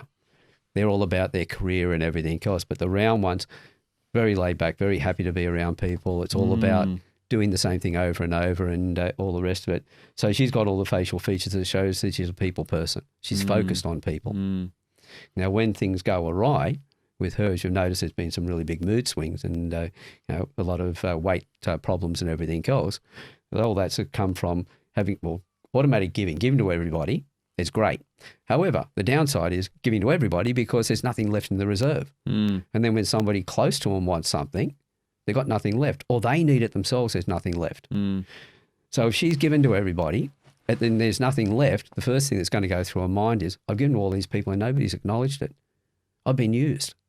And that's going to come out. And so she's got a little bit of also takes things personally. So the end result is that's going to build up. And then it's going to come out dramatically. But the good thing about dramatic appreciation is to the rest of us who have got aesthetic appreciation, it's far too much energy. But they usually don't end up with severe depression because they're letting it out. You and I with aesthetic appreciation got more worried about depression because we hold it in. And because more men have the aesthetic appreciation is one of the reasons why suicides in this country. It was before COVID, 8 people a day were taking their life. Now it's over that. It's about 9 or 10. And it was 3/4. Only 2 women, but it was 6 men a day were taking their life. Why do more men take their life? Aesthetic appreciation, not knowing how to talk to people and not letting it out. That's why I created the Campfire Project, because we're losing too many men. And the men who weren't going to that extreme were miserable and unhappy. So in the workplace, there was bullying. At home, if you're miserable and everything else and your wife is upset with all of that, it generally comes out in domestic violence. So and it's not the men that were bad, it was the situations that drove them to that. So if we're able to then get into that in the front end, we solve that problem. We don't go to the place where men are taking their lives or then taking it out on other people. And so it's all of this stuff is based on, how do I build a stronger relationship? How do I truly understand the other person? And I'm always looking for the gift they've got. And if I can see that gift, then, we have a better relationship. Some of the people I've interviewed, they've come to me and I haven't got a story. I won't be able to do this. They start talking. 45 minutes later, before I get a word in, they just keep going. At the end of it, a lot of people have said to me, "Oh, that's the best therapy I've ever had." I said, "Do you want to thank the therapist?" They go, "Yeah." I said, "Well, get off the call, go look in the mirror and say thank you, because you finally listened to your unconscious mind. It's been screaming to you all that time, but because of the things you took on, like most, baby boomers, Gen X, suck it up, be tough. A lot of males, don't show your emotions. So what did we do? We were great students. We learned all of that and we applied it, but we robbed ourselves. So through being great students, put ourselves in a position where we're no longer connected to people, and we isolate ourselves. And when you're isolated and feeling lonely, it's that level of depression, of being worthless and not connected to anything. I shouldn't be here anymore. So the men aren't weak who take their lives. It's the fact that they've had so much on their shoulders. The problem was they tried to deal with it and didn't let it out.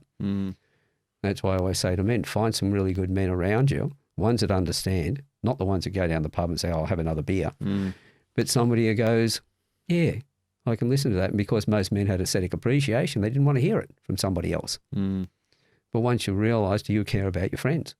I do. So will I then sit there and listen to that and take it on? Yes, I will, because I know that when I've helped them out, I can also talk to them. But because I know I'm helping them, I don't take it on as much emotionally myself. And then I can sit down after that and say, "Oh, we all feel better. Let's have a beer now." And we can have a sensible conversation, not crapping onto each other, using beer and everything else. Yeah, sort of surface level stuff. Yeah. So, and the men that I've got around me, we all tell each other we love each other. Why? Because we've connected with, we understand that person's soul level, and we have that great connection. But again, the more I teach them how to read each other, the more that conversation gets deeper now, because we're using the language the other person wants to hear.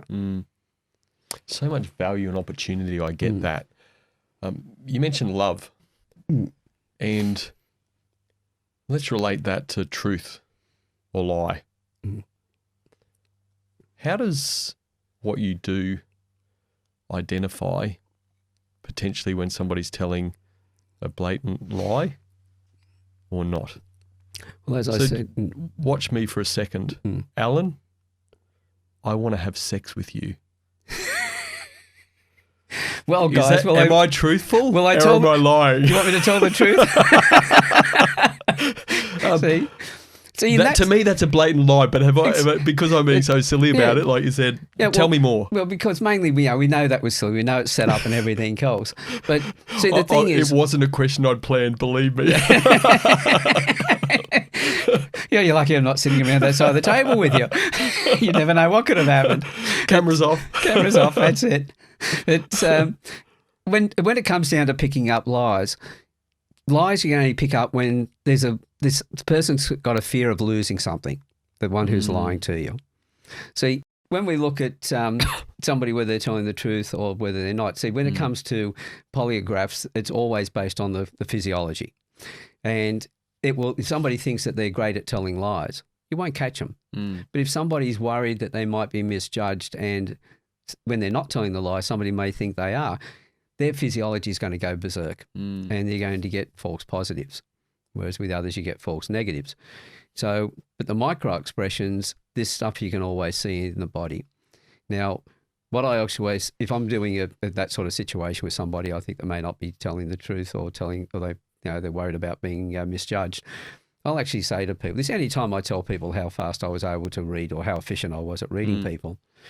When I first did my training, I was 97% accurate on being able to pick whether the person was telling the truth or not. And so if I'm talking to somebody, as I said before, pre-framing a conversation, I would say, look, if somebody's there, I said, look, don't worry about being nervous. And I'd say this to both parties, because I don't know which is which yet. But I'd say, don't worry about me, missing it and getting it wrong and thinking that you told a lie when you haven't told a lie. You said, look, this is what I do. And I'll just mention to them, this is the way in which I've worked, 97% accurate. So the person who's worried about being detected as telling lies because they're not, being misjudged, they'll relax. And so their physiology will change. The psychopath then starts to question and goes, can he? Will he? Now they start to get worried. And when they get worried, that's when the twitches and things come out on the face. But at the same time, I'll ask questions in a way in which I look for the reaction. If I'm asking somebody who's talking about one of their good friends, and I just say, oh, did you hear that your friend Julie just broke up with a partner the other day? And I see a little twitch up on the corner of the mouth, a little smile. I know they're happy about it. But again, as I said before, I don't go on that one point. I then, of course, it could be that, yes, their friend Julie, this guy's been a real so-and-so, to get rid of him is going to be her benefit. Then it could be a case of, well, she deserves a bit of, she's been a bit smug lately. It's, a bit of pleasure in that, so they are happy about it. Or it could be that, hey, that guy's gone. Now I've got a shot. So it could be a whole range of things. So what it comes down to, by asking a few more questions and talking, so that thing said, yes, she was happy about it, but why was she happy about it? So then you ask more questions and have the conversation go along. And as you're doing that curiosity piece you keep mentioning, not the judgmental approach. Keep digging, using this information to gather the story. That's it, because the more you do that, the more you understand it. Then you know where the truth is. When I was growing up as a kid, on our most, what do you call it, lounge room walls, they used to have 3 ducks, big one, a smaller one, another one going, they're flying off in height. And it was like, the ducks had taken off and they were flying away. And the old saying was, get all your ducks in a row. Same thing when it comes to profiling. Get as much information as you can. If all the ducks are flowing in that direction, then that's the way it's going. But if you've got a mismatch, people think folded arms is somebody who's, locked off. They're, keeping you out, that you can't trust them. Like you're sitting there at the moment with your arms folded. I've got my hands crossed, etc. This is more a connection to the rapport between us. I sat there in the town hall when I was doing a workshop for the leadership from the tax office a few years back, and it was freezing cold. Most people were sitting there with their arms folded. The guy I'd been sitting next to at the main table had his arms folded, and when I started doing my talk, we'd had a great conversation. I knew he was comfortable with me. And so first thing I asked everybody was, what does arms folded mean to you? And of course, everyone's going, a person shut off and all the rest. And I could see him starting to get a bit self-conscious. He's uncrossed his arms. And anyway, he then crossed his feet. So I asked about, what was it like, what was that meant? People were making comments. And by the time I'd finished, every time he moved out of the corner of my eye, I could see what he was doing. I kept on bringing those traits up. It was almost like he was swatting flies because he didn't know where to put his hands. And of course, which is interesting. I had my arms sort of like this, and slowly but surely I brought them up here eventually, but I've always had my legs crossed as well. Because this is a matter of comfort. In there it was because it was freezing cold. In some cases, your arms are folded simply because of physical. I've got torn tendons in both shoulders. I've knocked my body around dramatically over the years. As I used to say to people, if you look up the word test, the crash test dummy in the dictionary, you'll find my photograph next to it. My body's a mess with the things I've done in the different sports. And so with that, I'll quite often cross my arms for that reason. But it could also be that you're giving yourself a warm hug because the people around you intimidate you. That doesn't mean you shut off. It just means you want to be more comfortable. Yeah. So I had a bank manager who asked me one day, he had his second in charge there, and he said, "What about this arms folded business?" I said, "Well, what's your problem with it?" He said, I said, "What's the situation?" He said, "Oh, my second in charge here has always got his arms folded when I'm talking to him." And I could see the second in charge because he had his arms like this holding his elbow, and he put his hands down. I could see he was uncomfortable. And I said, well, to the bank manager, "What's your problem?" He said, "Well, that means he's shut off." And I went, "Really?" I said, "What's he like as a second in charge? Does he listen to you?" He said, "Yes, he does." I said, "Does he do what you ask him to do?" "Yes, he does." I said, "Does he, more importantly, does he do the things you've asked him to do when you're not there?" He said, "Yes, he does." So I said, "As a second in charge, he's pretty good." I said, "Yes." So I said, "What's your problem?" And he said, "But I was always told the arms were folded, they were shut off." I said, "Does he do it with anybody else in the depot?" He says, "No." I said, "Do you take him to gatherings like this and to head office where there's other managers and higher ups?" And he says, "Yes." I said, "Just reflect on it. Does he fold his arms then?" He goes, "Oh, yeah, he does." So I said, "Do you think he could just be giving himself a warm hug because he's nervous? Now you want him to unfold his arms. Is he going to be comfortable or uncomfortable? If he's uncomfortable, is he going to be listening? Is he going to be as productive?" And I just said to him, "Mate, well, we've fixed your problem, haven't you? Not your second in charge's problem, but your problem." It was 6 months later at another expo in Newcastle where it was another finance one, and I was talking to this guy from a different bank who I was chatting with him, and he asked me what I did, told him, and he said, "Oh, tell me about this arms folded business." I said, "Well, what's your problem with it?" He said, "Oh, it wasn't my problem." He said, "I had a bank manager who every time I was to fold my arms, he got upset about it." And I said, "Is he still with your bank?" He said, "Oh, no, he went to this other bank. It was the same bank manager." So that was 12 years earlier. So that he had that problem with that bank manager. So that bank manager had listened to somebody who told him that this was a problem. And so for 12 years, how many relationships do you think he ruined because of that bad information on one trait? This is why I say to people, a little bit of knowledge is a dangerous thing. But the thing is, you learn it, each bit you learn, you apply that, you use it in that context, and then you add more to it, and you build a bigger picture. So my youngest student a few years back was a 14-year-old and a 15-year-old boy.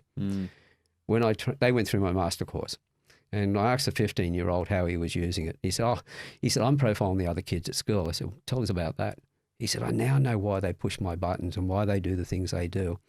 And I said, "Well, what's that giving you?" He said, "Tolerance." That was when I knew I had to get this into the hands of school kids and school teachers. Then I asked the 14-year-old how he was using it, and that was the end of that marketing process. He said, with the most evil little smile on his face, I can just imagine. He said, "I'm profiling the school teachers." And I went, "How's that working for you?" He said, He said, "I know which ones to pick and which ones to leave alone. I'm stirring them more than ever I've stirred them before in my life." And he said, "And I'm having more fun than I've ever had before and not getting into anywhere near as much trouble." So I thought, can't use that one at the moment to get it into schools for teachers. But my youngest student after that was I thought he might have been profiling his female students or something like that. He probably was, but wasn't being honest with you about that. That might have been the next thing. But I definitely would have been by the time he was 16, 17. But after that was my 11-year-old granddaughter.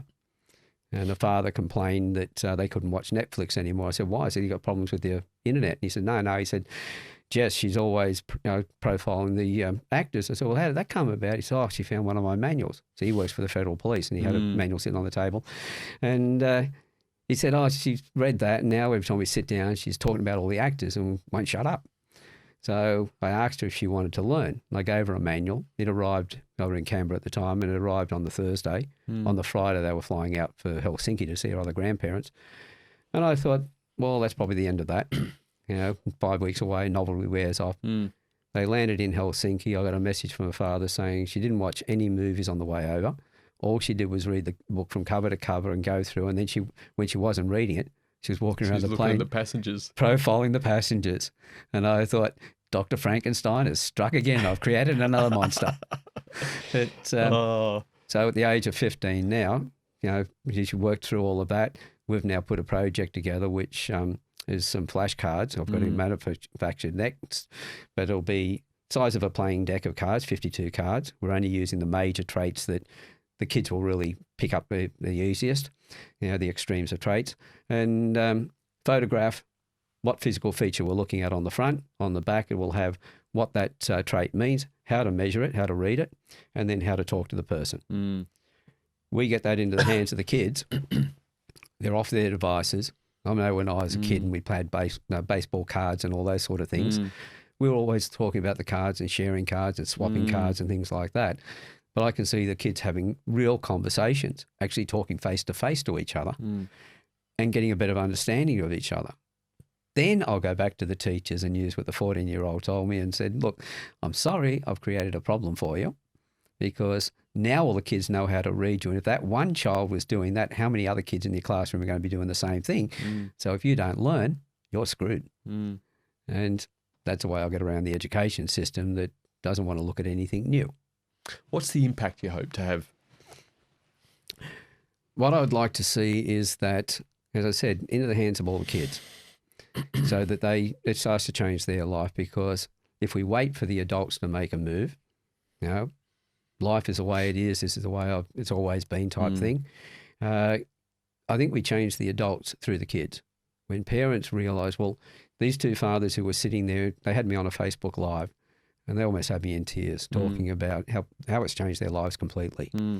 And to hear fathers talking about the results they've got with their sons and their daughters and the relationships that they thought they could never have, that empowers me. But that came through them understanding the kids and they put it in place. But if the kids understand this, kids will teach their parents.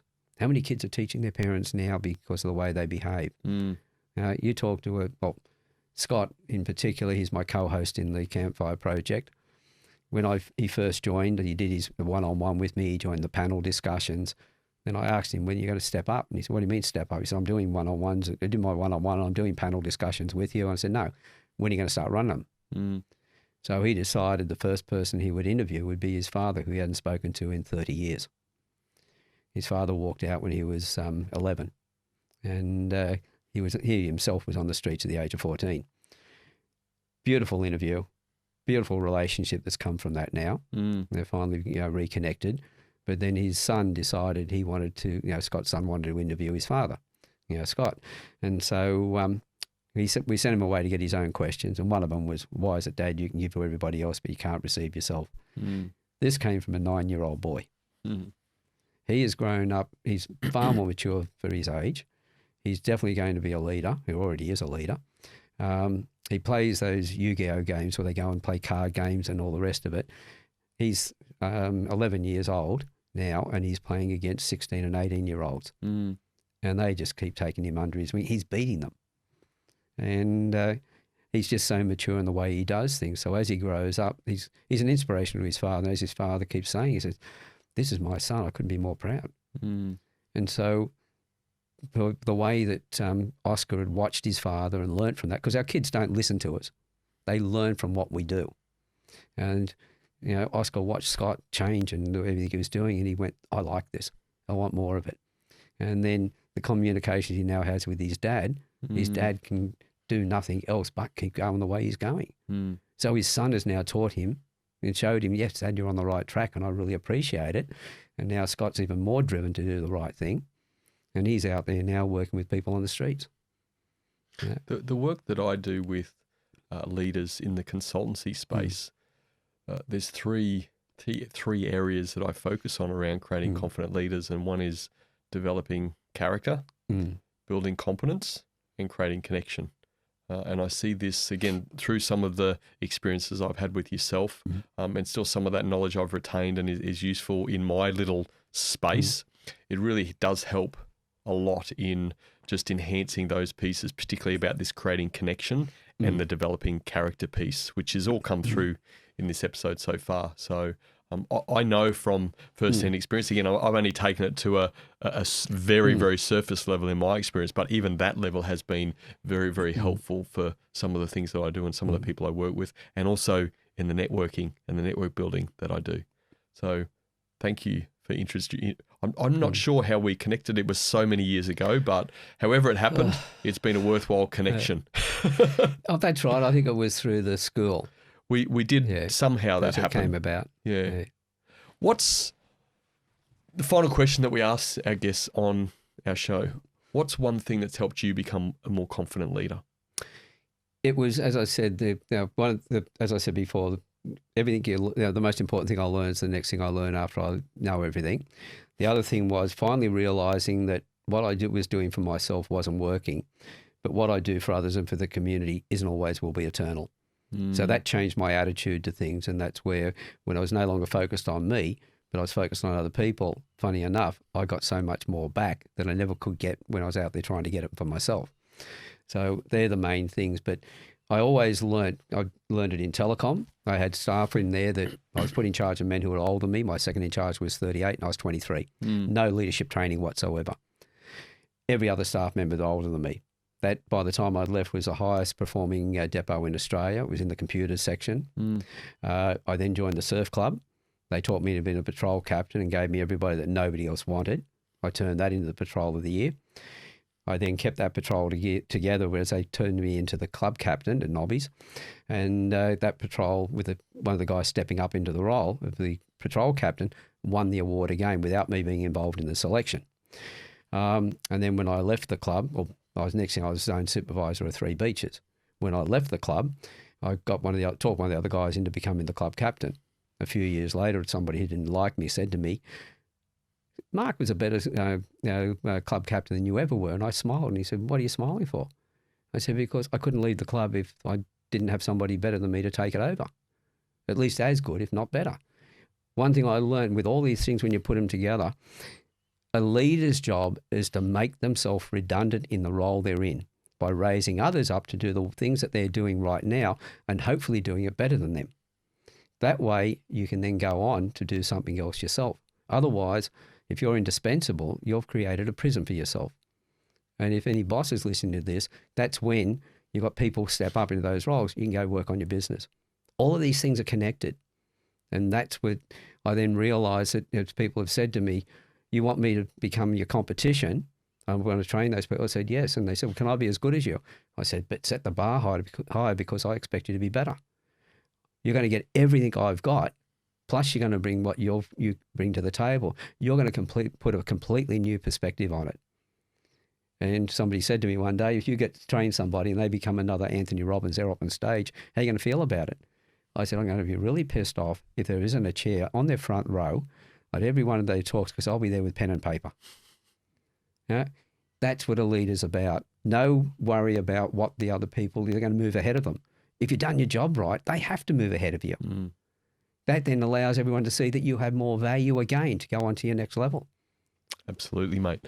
I don't think I need to say any more with that, apart from thanks for being a fantastic guest on the Cultural Leadership. Thank you very much for inviting me. Pleasure, buddy. It's taken a while. It certainly has. Being able to read people and build instant rapport is absolutely essential for creating connections with people. And creating connections is a foundation for becoming a confident leader. These are my 3 key takeaways from my conversation with Alan. My first key takeaway: confident leaders build rapport. They understand that subtle facial expressions reveal a lot about a person's emotions and intentions. By interpreting these cues, they can adjust their communication style to connect more effectively. This skill not only strengthens their leadership, but also fosters trust and understanding in their relationships. My second key takeaway: confident leaders use judgment, not by being judgmental, but by skillfully gathering information through facial profiling. They observe facial expressions and cues to understand context and emotions. This helps them create a more informed story, guiding their decisions and interactions with others. Their judgment is rooted in understanding, not assumption. My third key takeaway: confident leaders have good intentions. They use facial profiling to understand and empathise, not to manipulate. By reading expressions and cues, they aim to enhance communication and build genuine connections. Their focus is on positive influence and mutual respect, leading with integrity and trust. So in summary, my 3 key takeaways were: confident leaders build rapport, confident leaders use judgment, and confident leaders have good intentions. Let me know your key takeaway on YouTube or at thecultureofleadership.com. Thanks for joining me, and remember, the best outcome is on the other side of a genuine conversation.